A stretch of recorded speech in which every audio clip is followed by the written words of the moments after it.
नमस्कार, हमारे चैनल में आपका स्वागत है। मैं हूं रामचंद्र मौर्य। साथियों, यूपी के बहराइच में दंगा, आगजनी, तनाव है। पता करो, उपचुनाव है। जी हां, उत्तर प्रदेश का बहराइच जल रहा है, ठीक वैसे जैसे पिछले 1.5 साल से मणिपुर जल रहा है।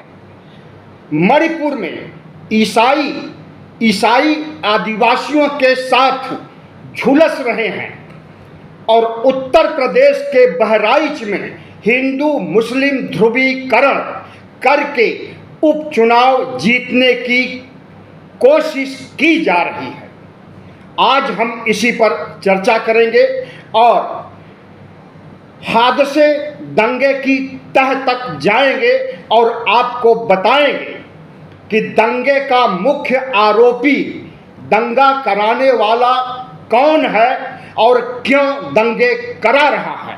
अगर आप पहली बार हमारे चैनल को देख रहे हैं तो इसे सब्सक्राइब कर लीजिए और सामने की घंटी जरूर दबाइए ताकि विश्लेषण से संबंधित हमारा रोजाना का वीडियो आपको तुरंत मिल जाए।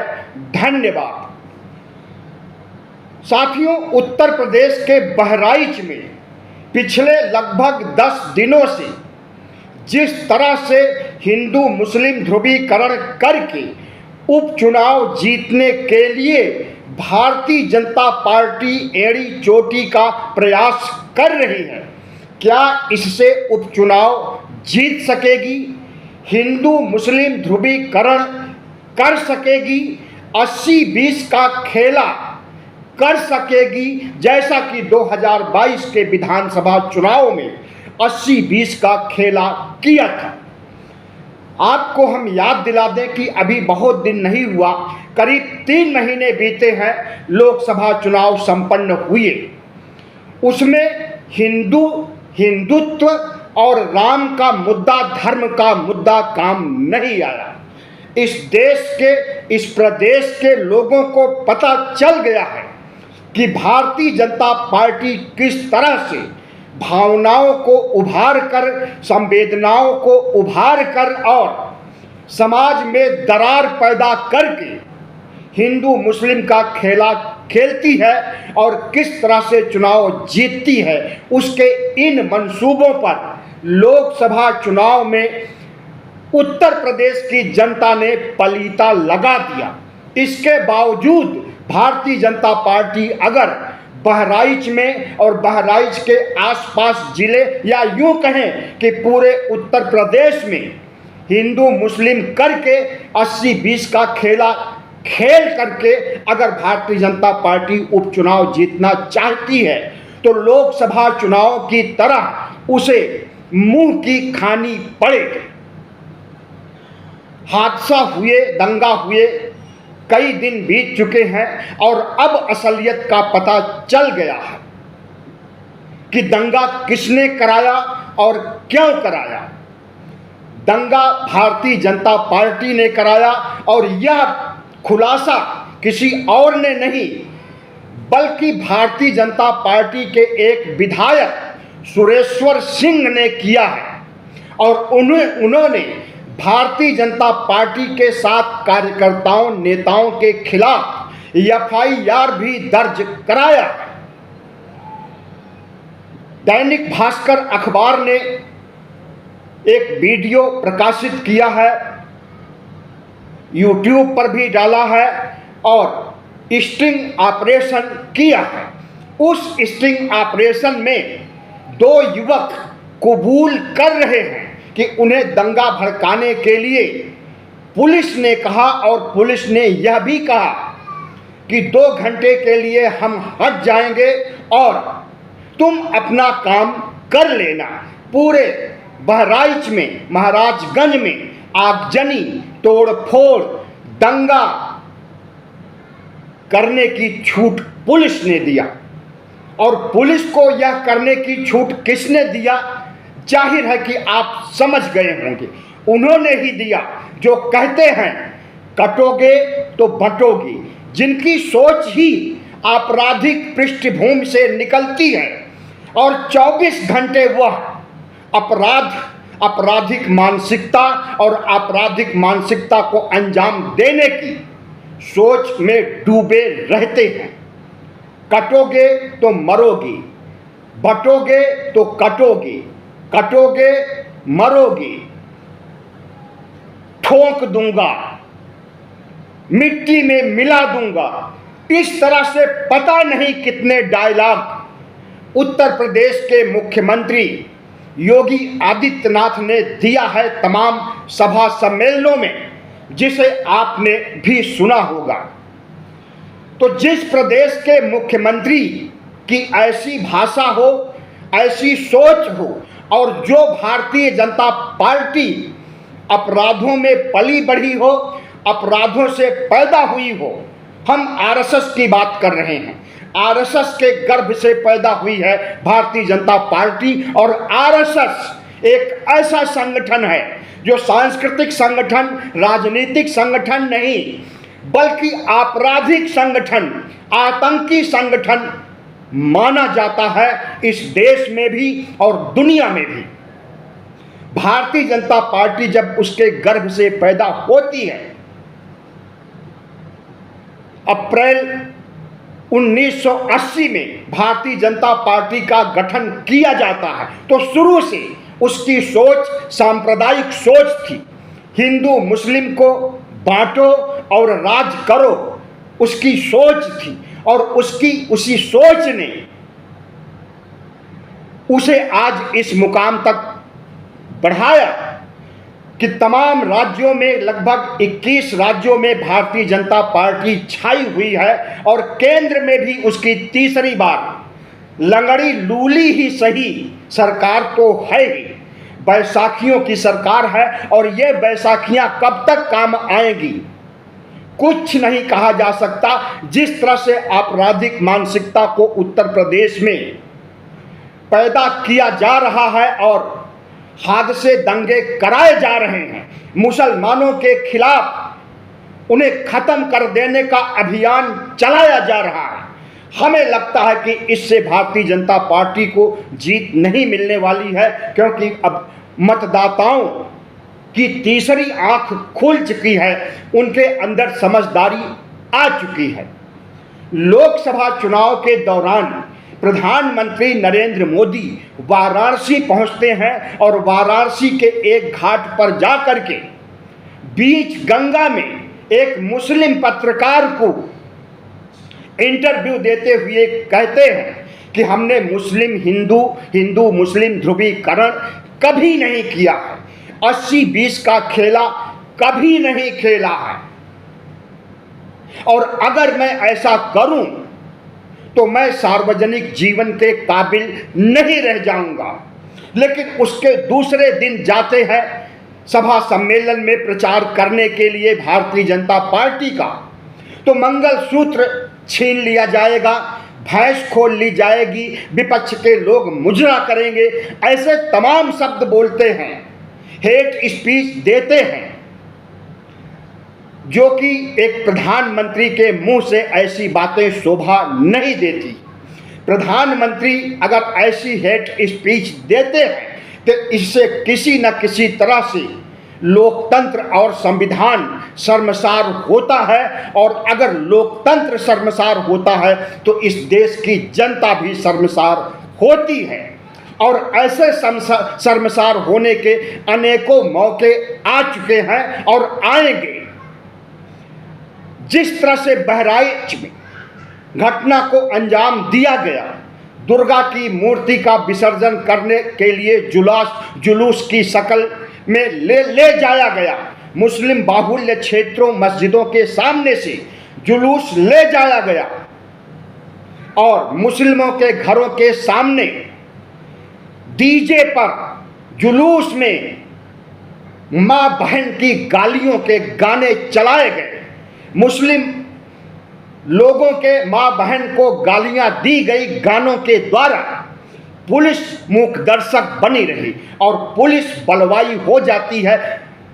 जनता जो कि जुलूस में शामिल थी तथा कथित हिंदू या यूं कहें कि कट्टरपंथी हिंदू दंगाई हो जाते हैं और मुसलमानों के घरों में घुस जाते हैं, छत पर चढ़ जाते हैं, उनके धर्म का लगा झंडा फहराता हुआ फाड़ करके फेंक देते हैं और भगवा झंडा फहराने की जुर्रत करते हैं। आपके घर में अगर कोई घुस जाए और इस तरह से आतंकवादी घटना को अंजाम दे, आपके झंडे को फाड़ करके फेंक दे, अपना झंडा लगाए, तो आप क्या करेंगे? जो आप करेंगे वही किया मुसलमानों ने। लेकिन हम उनका समर्थन नहीं करते। उन्हें चाहिए था कि उसे पकड़ करके पुलिस के हवाले किया जाए, लेकिन उन्हें पता था कि पुलिस योगी आदित्यनाथ की है, भारतीय जनता पार्टी की है, पुलिस उन्हें दंड नहीं देगी। फिर भी उन्हें कत्लेआम का अंजाम नहीं देना चाहिए था। और इस कत्लेआम को मीडिया ने जिस तरह से बढ़ चढ़ के दिखाया, मुसलमानों के प्रति हिंदुओं के मन में नफरत पैदा करने की कोशिश किया, और मीडिया ने कहा, तमाम बड़े चैनल, सबसे तेज चैनल और सभी चैनलों ने कहा कि उसे मार डालने के पहले उसके सारे शरीर के नाखून हाथ पैर के निकाल लिए गए, उसे करंट से भी मारा गया, करंट से उसे घायल किया गया, उसे तलवार से भी मारा। इस तरह से झूठी बातें, अनर्गल बातें कह करके इस देश के हिंदुओं को उकसाने का काम किया मीडिया ने। और पुलिस बयान जारी करती है, कहती है कि नाखून को क्षति नहीं हुई है, तलवार नहीं चलाई गई है, करंट नहीं लगाया गया है, बल्कि गोली से मौतें हुई है।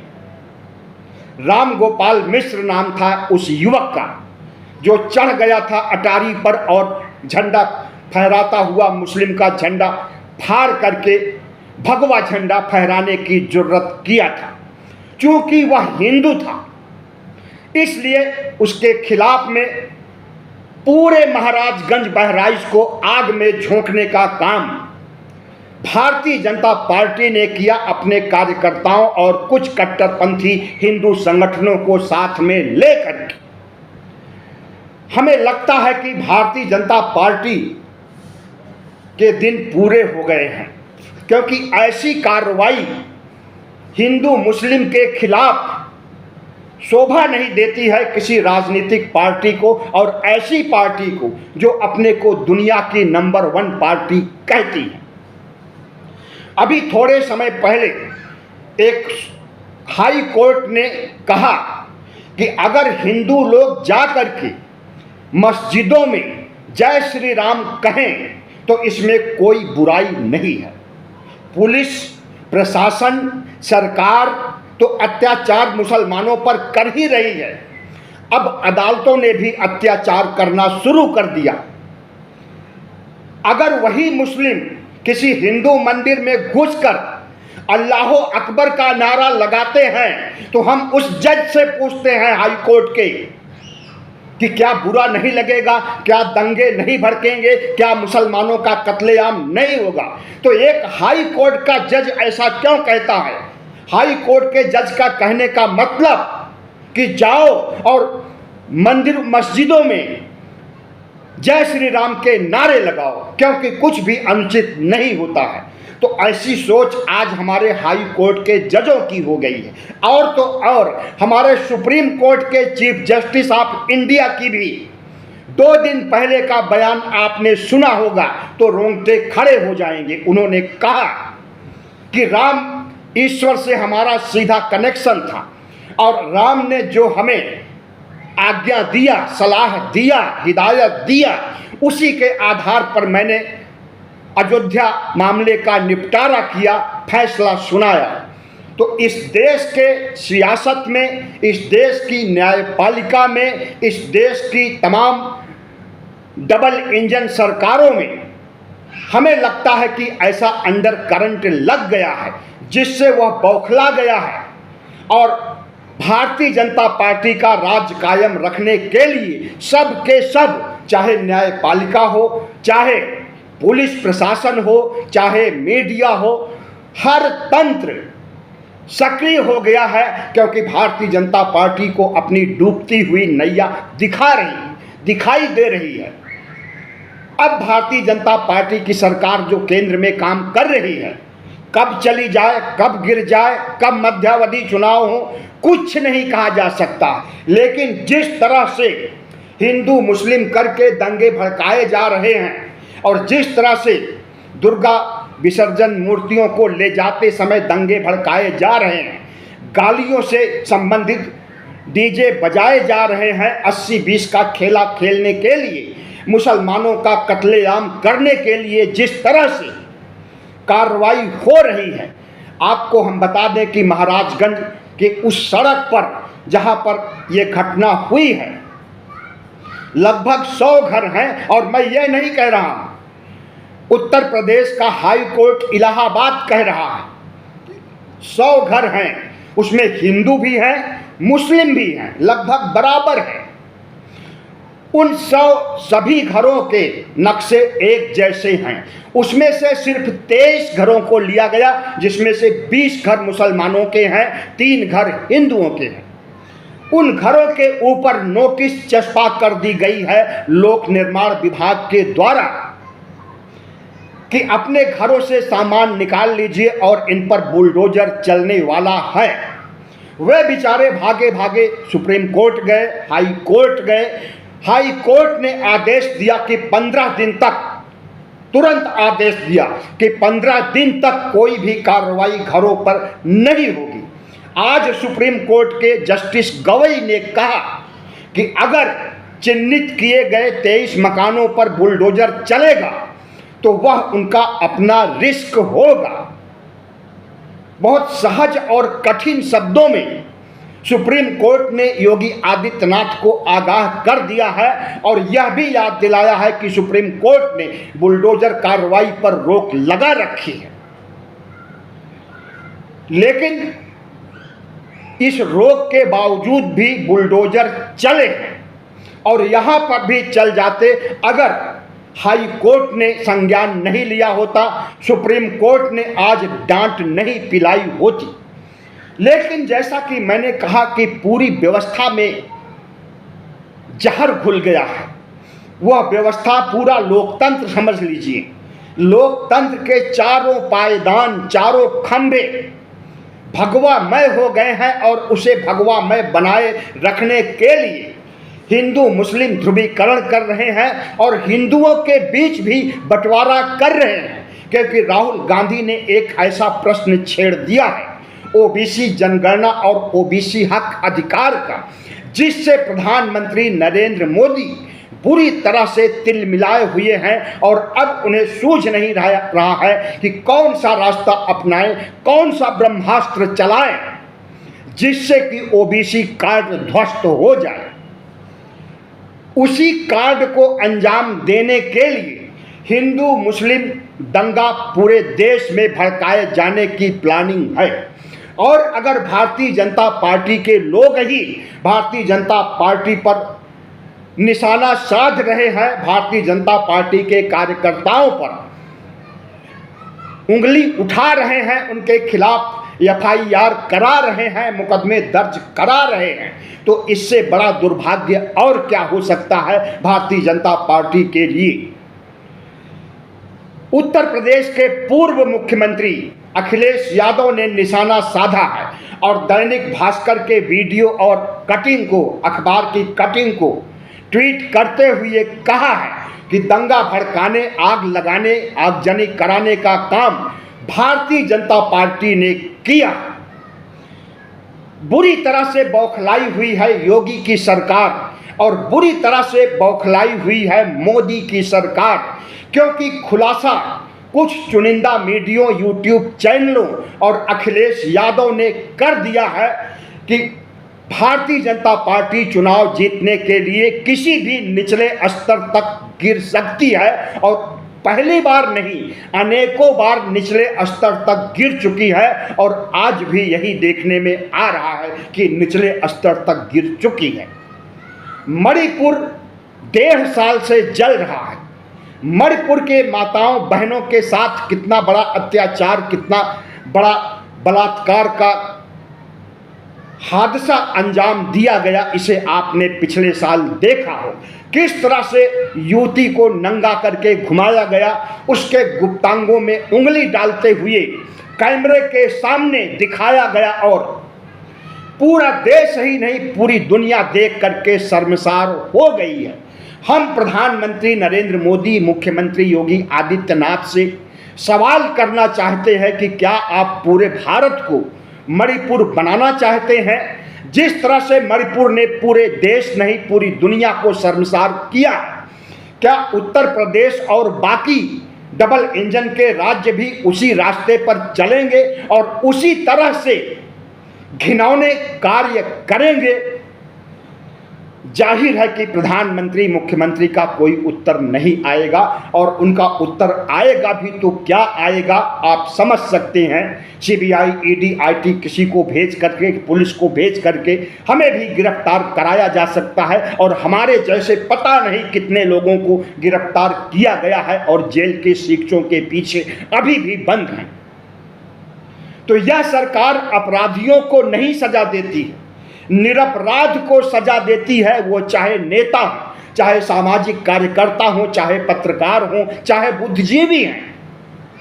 अगर आप उनके खिलाफ, उनके अत्याचार के खिलाफ आवाज उठाएंगे तो हो सकता है कि आपको भी गिरफ्तार कर लिया जाए। हम आपको डरवा नहीं रहे हैं, बल्कि हकीकत बता रहे हैं और भारतीय जनता पार्टी के कुशासन, उसकी आपराधिक सोच का खुलासा कर रहे हैं और आगाह कर रहे हैं कि भारतीय जनता पार्टी को न तो इन उत्तर प्रदेश के उपचुनाव में और न मध्यावधि चुनाव में, न विधानसभा चुनाव में, न लोकसभा चुनाव में, किसी भी चुनाव में अगर भारतीय जनता पार्टी को सजा देना है तो उसे वोट मत देना, उसके वोट पर चोट करना, तब उसकी आंखें खुल जाएगी। जो भारतीय जनता पार्टी बाबा साहब डॉक्टर भीमराव अंबेडकर के संविधान को बदलना चाहती है, जो भारतीय जनता पार्टी और आरएसएस इस देश की साझा संस्कृति, सर्वधर्म समभाव के लिए खतरा बन गई है और भारत को धर्मनिरपेक्ष भारत से हिंदू राष्ट्र बनाने के लिए तुल गई है और हिंदू राष्ट्र बना करके राजतंत्र की वापसी चाहती है, मनुस्मृति संविधान की जगह लागू करना चाहती है, तो उसकी सोच स्पष्ट है कि उसके लिए उसे सत्ता में बड़ी भागीदारी होनी चाहिए, 2/3 सीटें होनी चाहिए लोकसभा राज्यसभा में, और उसी के लिए हिंदू मुस्लिम ध्रुवीकरण किया जा रहा है, उसी के लिए खेल खेला जा रहा है सांप्रदायिकता का, उसी के लिए बेकसूर लोगों को आग में झोंका जा रहा। हम नहीं कहते कि मुसलमान पाक साफ हैं या वे अत्याचार नहीं करते, लेकिन अपनी रक्षा के लिए रक्षात्मक रुख अपनाने के लिए कौन नहीं प्रतिकार करेगा, चाहे वह हिंदू हो चाहे वह मुस्लिम हो। जो बहुसंख्यक होता है वही प्रताड़ित करता है अल्पसंख्यक को, और यह सिर्फ हमारे देश में नहीं पूरी दुनिया का फंडा है कि अल्पसंख्यक पर हावी हो जाता है, अल्पसंख्यक पर कहर बरपाता है बहुसंख्यक। लेकिन भारत में हिंदू धर्म है, बौद्ध धर्म है, तमाम धर्मों की खान है भारतवर्ष। भारतवर्ष करुणा और अहिंसा का संदेश पूरी दुनिया को देता, लेकिन जब भारत देश के शासक ही आपराधिक हो जाएंगे, क्रिमिनल हो जाएंगे, सांप्रदायिक हो जाएंगे, दंगे को अंजाम देंगे चुनाव जीतने के लिए, और चुनाव जीतने के बाद संविधान तक को बदलने की कुवत रखेंगे, इस देश की साझा संस्कृति को चौपट करेंगे, इस देश के संविधान को खत्म करेंगे, तो लानत है ऐसे शासक पर, ऐसे प्रधानमंत्री पर, ऐसे मुख्यमंत्री पर।